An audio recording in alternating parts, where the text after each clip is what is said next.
Mga katropa, Taki merong ilalahad sa inyo. Itong makinan to ay 4BA1. Ito ay 4BA1.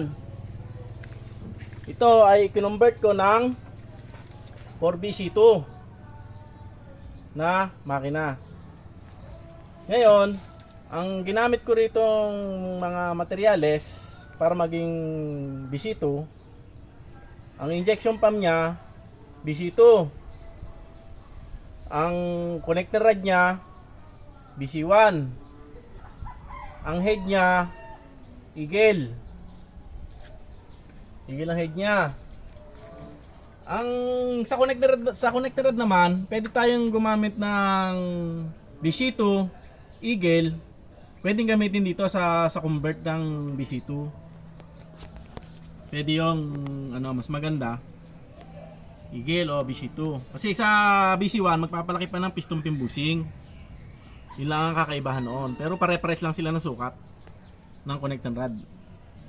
At sa performance naman, ang BC2, ang BA1, pag kinonvert mo ng BC2, ay hindi namang papahuli sa original na BC2 ang performance niya. At isa pa, wala na rin siyang heater kumpara sa 4BA1. Basta pag sampa mo, start, andar siya agad.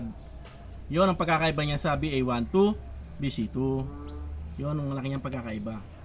Sa performance, talagang maganda ang performance ng convert. Ay, start natin.